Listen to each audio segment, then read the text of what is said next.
ভাঙচুর ঠেকাতে অন্তর্বর্তীকালীন সরকার মেট্রো রেলকে জরুরি সেবা হিসেবে ঘোষণার উদ্যোগ নিয়েছে বলে জানিয়েছেন সড়ক পরিবহন ও সেতু মন্ত্রণালয়ের উপদেষ্টা মোহাম্মদ ফাউজুল কবির খান।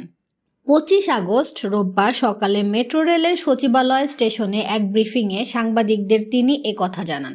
মোহাম্মদ ফাউজুল কবির খান বলেন, এটাই যেন ভাঙচুর না হয় সেজন্য কেপিআই হিসেবে আপগ্রেড করার চেষ্টা করছি, যাতে এটা নিরাপত্তা বাড়ে। মেট্রো রেলকে জরুরি সেবা হিসেবে ঘোষণা করার উদ্যোগ আমরা নিয়েছি, যাতে করে কেউ এভাবে সার্ভিসটাকে ব্যাহত করতে না পারে।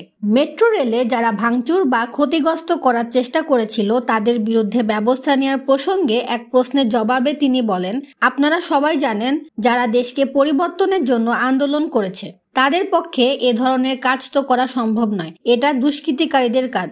আপনাদের কাছে তাদের ভিডিও আছে, ফুটেজ আছে, আমরা এর জন্য ব্যবস্থা নেব। সড়ক উপদেষ্টা বলেন, আপনারা জানেন যে এটা একটা জনপ্রত্যাশার সরকার। আমি উপদেষ্টা হিসেবে নিয়োগ পাওয়ার পরেই প্রধান উপদেষ্টা বলেছিলেন, তোমার প্রথম কাজ হবে মেট্রো রেল চালু করা। সেটাই আমরা করেছি। এখানে বোর্ড পুনর্গঠন করতে হয়েছে। বোর্ডের সভা ছিল, কিছু দাবি দেওয়া ছিল, এগুলো আমরা দেখেছি। এর আগে 17 তারিখ এটা চালু করার উদ্যোগ নেওয়া হয়েছিল, কিন্তু মেট্রো রেলের কিছু কর্মকর্তা কর্মচারীর জন্য সেটা চালু করা সম্ভব হয়নি। আপনারা জানেন এটা বড় অন্যায় কাজ করেছে। 3 লাখ যাত্রীকে জিম্মি করে কোনো দাবি আদায়ের চেষ্টা শুভ লক্ষণ নয়। দেশে দাবি দেওয়ার মৌসুম চলছে মন্তব্য করে উপদেষ্টা বলেন, আর এখন সারা দেশে একটা দাবি দেওয়ার মৌসুম চলছে।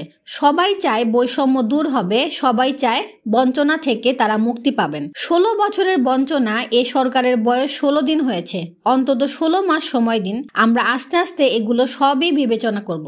দীর্ঘ 37 দিন পর মেট্রো রেল রোববার সকালে চালু হওয়ার পর সড়ক পরিবহন ও সেতু মন্ত্রণালয়ের উপদেষ্টা মোহাম্মদ ফাউজুল কবির খান আগারগাঁও থেকে মেট্রো রেলে করে সচিবালয় স্টেশনে আসেন।